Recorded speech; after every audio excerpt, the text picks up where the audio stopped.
Pour agrémenter vos moments de détente, rien de mieux qu'un bon livre. Voici la chronique littéraire du samedi avec Amélie Boivin-Hanfield. Patrick, c'est maintenant mon tour de te présenter oui. 4 livres que j'ai lus cette semaine. Oui. Fait qu'écoute, tu vas commencer par un livre que j'ai moi-même à la maison. Oui, on s'est vu au lancement. On s'est vu au lancement d'ailleurs. Moi, je connais la moitié des auteurs, donc je suis très curieux de voir ce qu'ils vont faire là-dedans. C'est Miroir. Voilà, un recueil de nouvelles. De 7 auteurs féminines. Oui, et alors, je les nomme? Ben, si tu alors, veux. il y a Jennifer Tremblay, India Desjardins, Caroline Allard, Melika Abdelmoumen, et mon Dieu, j'espère que je ne l'ai pas trop massacré, Claudia La Rochelle, Daniel Fournier et Karine Glorieux. Et chacune des 7 auteurs, Patrick, tu connais un peu l'histoire, oui, je crois. dans une salle de bain d'un restaurant chic. De restaurant chic, on nomme pas la place. L'endroit. OK, voilà. Oui. C'est vraiment des nouvelles qui sont super touchantes, qui nous font réfléchir. Ils sont tous très différentes, avec des styles différents, un peu comme on retrouvait un peu avec l'Orphéon. Chacun a son style particulier. Le point commun, c'est que ça se passe dans une toilette.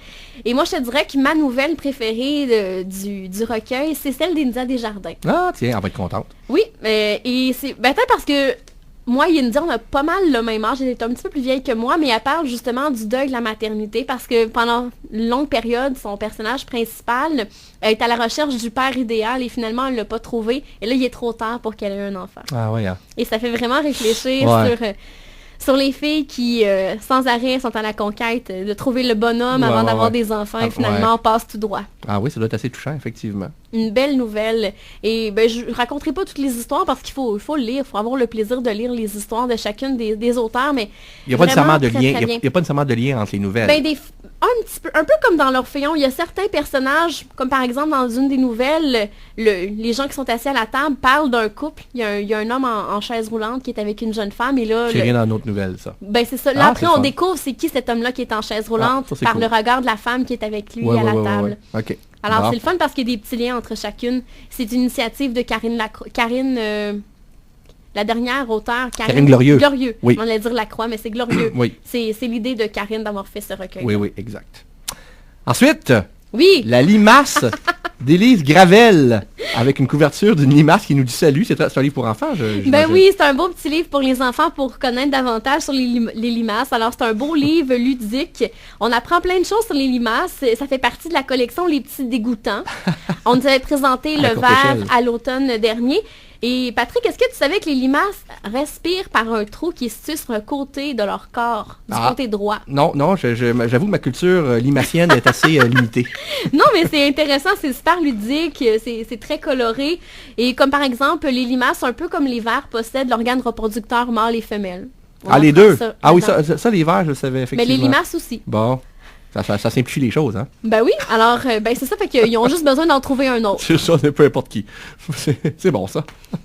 Ensuite, un autre. Le troisième, Edmonton, de Guillaume Berwald, je sais pas comment le prononcer, là, chez Le Méac. Oui, alors c'est l'histoire d'Émile qui quitte Montréal pour accompagner son frère Zach pour se rendre dans l'ouest du côté d'Edmonton pour travailler dans le domaine de la construction là-bas. Il y a beaucoup de Québécois qui font ça, aller travailler là-bas parce qu'ils ont besoin il y a beaucoup de développements qui sont là-bas.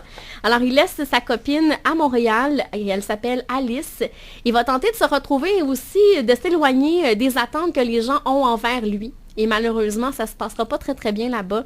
Ça va aller vraiment pas bien. Il va s'enfoncer davantage dans ses problèmes. C'est un beau roman, le premier de Guillaume, très bien écrit. Un jeune auteur, il est né en 85, donc ça fait même pas 30 ans, oui. Et il y a eu, à un certain moment, un des personnages, il mélange le français et l'anglais parce que je lisais un article ce matin, il n'arrivait pas à faire parler son personnage uniquement en français. Ah bon? Alors, il mélange un peu d'anglais et de français dans le roman. OK. Ah oui, je vois des passages ici, là.